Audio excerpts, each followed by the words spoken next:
And now, ladies and gentlemen, please turn your attention to the stage for a theatrical performance, a one-man play titled Ibn Sina. Ibn Sina, written by Faisal Ansari and Awais Chagtai, directed by Awais Chagtai, performed by Tony Merchandani. Tony Merchandani, an acclaimed Bollywood and Hollywood actor. His current film, The Ender's Game Across Harrison Ford, is playing in theaters now. Ladies and gentlemen, Ibn Sina.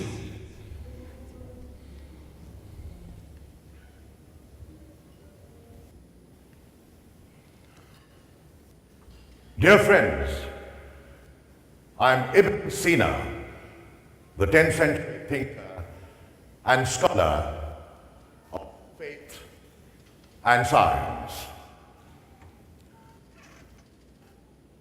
It is now the year 1013 in the Common Era.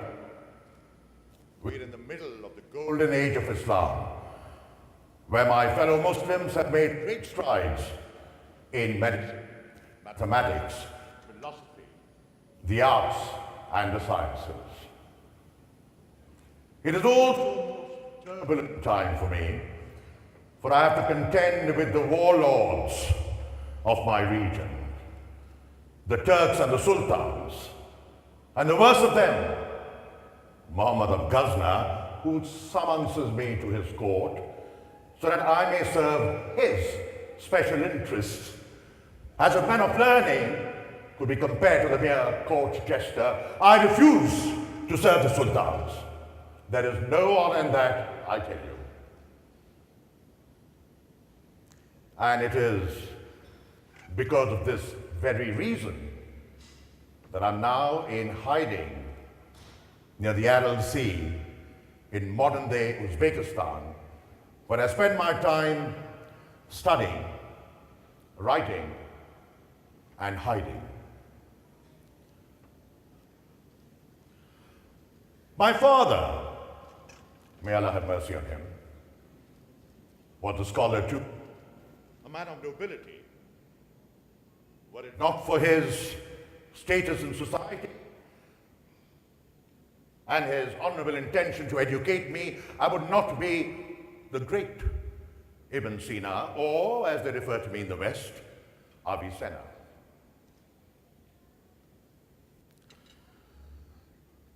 Beloved people of the 21st century, I present to you my most cherished and treasured of works, the Book of Canon,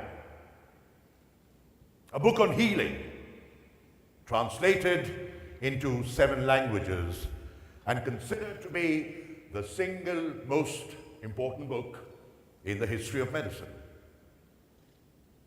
It was the clearest and most organized summary of all medical knowledge of its time.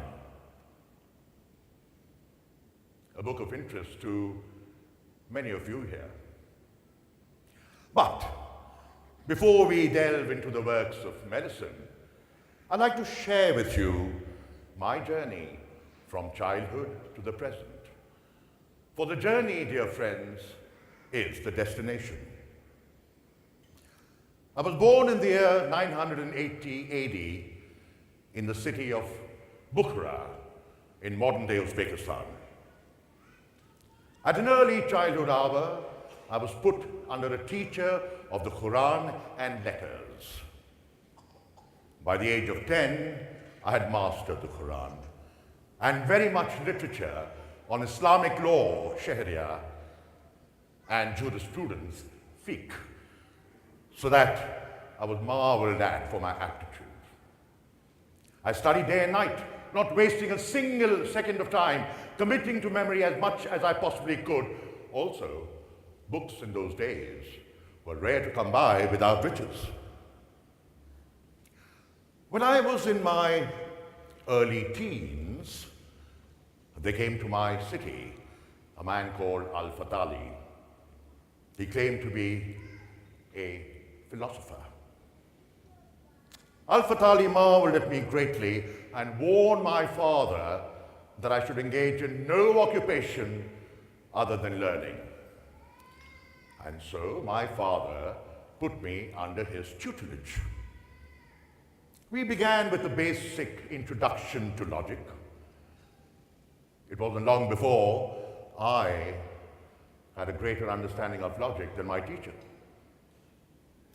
Well, after I mastered logic, my teacher became a little wary of me. But he introduced me to geometry, the works of Euclid, astronomy, and cosmology via Ptolemy's Almagest. It wasn't long before he was merely handing me the books and leaving me to study and ponder upon them by myself. Quite possibly, Al-Natali could not bear to be in the same village at the same time as myself any longer.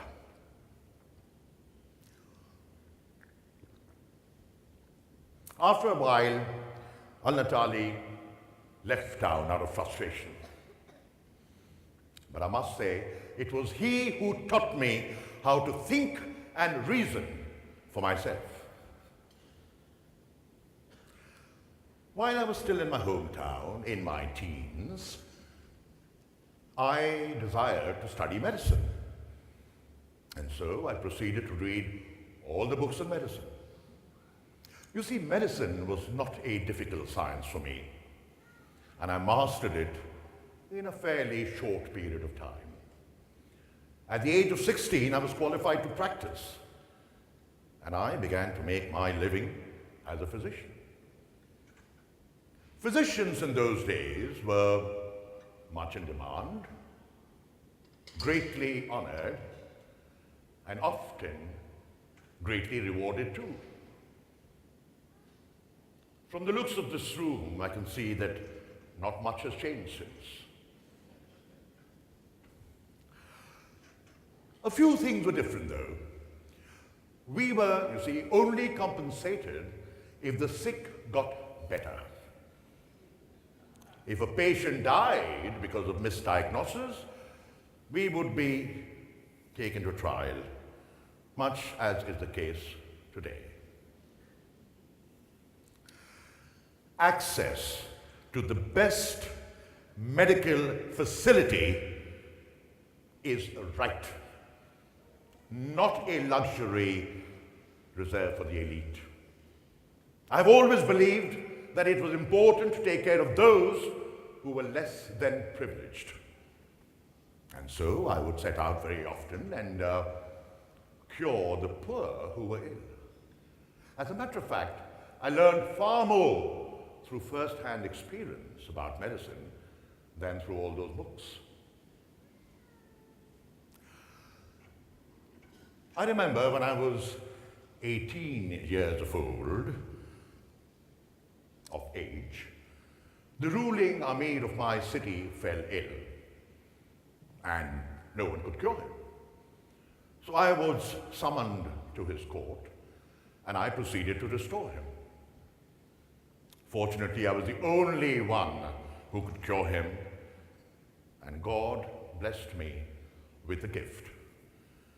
The Amir granted me unconditional access to the royal library and appointed me as a minister. By the age of 20, I had consumed all these sciences. You see, my learning capacity in those days was far greater than it is today. But today, I'm more mature. Over the next couple of years, I continued to build a reputation as a great physician. And it wasn't long before I was summoned once again to the court, this time by a prince who'd fallen ill. And by the will of God, I cured him too. The prince now made me advisor to his court. The kings and princes of my region started competing with each other to attract the best minds for their service. And it's because of these kings and princes that I went into hiding. And while in hiding, I started writing my most famous book on medicine.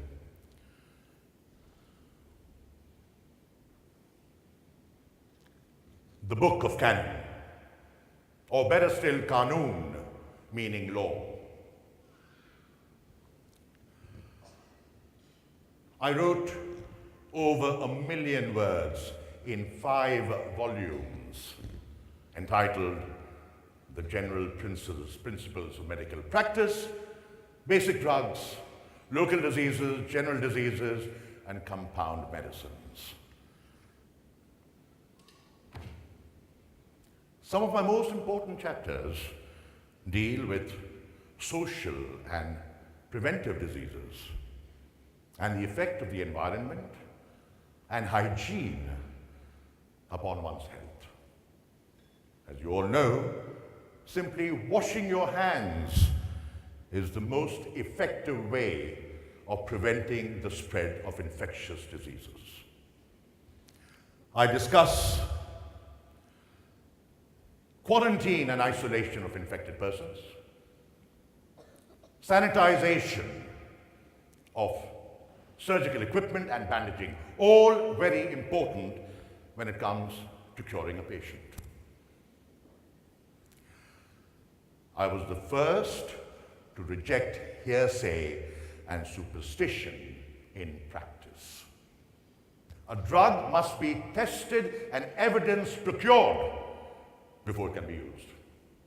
There is no such thing as magic, and every discovery is an attribute to the essence of God. Well, Canon served as the chief guide to medical science in the West for over 600 years after I wrote it. Today, the principles as written down by me in the Canon are taught in your universities, UCLA, Yale, amongst others, as part of the history of medicine.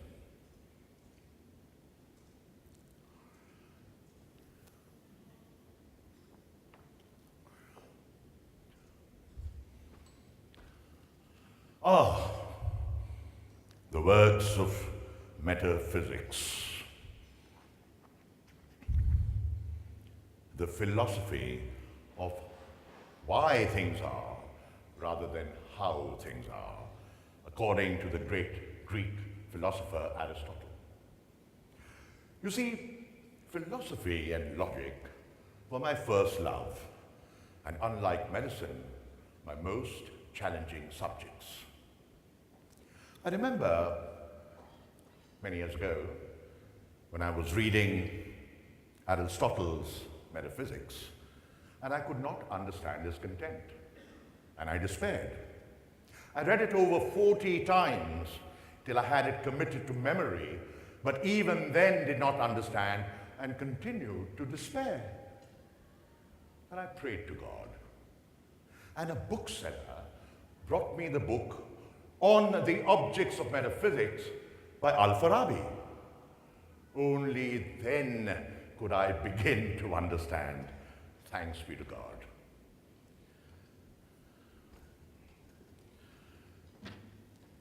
It is from the Almighty Allah that I gain my inspiration and knowledge, for He is my companion.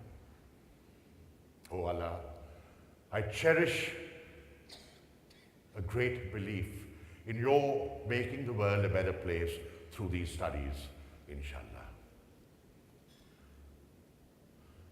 I produced 140 philosophical treatises on subjects ranging from logic and reason to the discussions on metaphysics. I contributed greatly to physics, astronomy, mathematics, music, among other fields. I seem to have gathered a rather large following, including Democritus, who famously proclaimed after reading my treatises, "I think, therefore I am." I am proud of my accomplishments. You see, I prefer a short life with width to a narrow one with length. But I wasn't all about studies either. I did make time for fun. Very often, after study sessions, I would attend musical events, concerts, and surround myself by the most popular people of the day. I was passionate about life. And also, in my youth, I was quite the handsome Persian. But that is another story.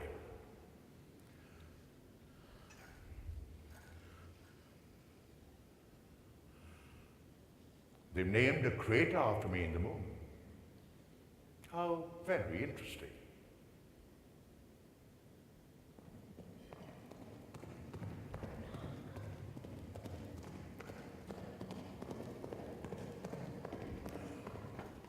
My friends, I must depart now, for my arch-enemy, Muhammad of Ghazna, is close behind, and I must travel to my next destination. But before I leave you, beloved brothers and sisters, I urge you to consider what I have shared with you with the utmost passion. I challenge you to learn and become students of knowledge and to inspire civilization through the arts, medicine, and the sciences. Let us build a bridge of care and compassion throughout the world with medicine. I envision a day when Muslims will practice medicine in far, far lands, despite their age, ethnicity, or religion. Let us humble ourselves to serve those who are less fortunate. Let us Muslims leave a legacy for the world to marvel at.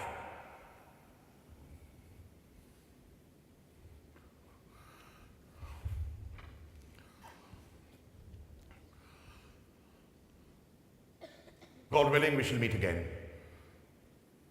at the gates of paradise. Until then, salam, and peace be upon you all.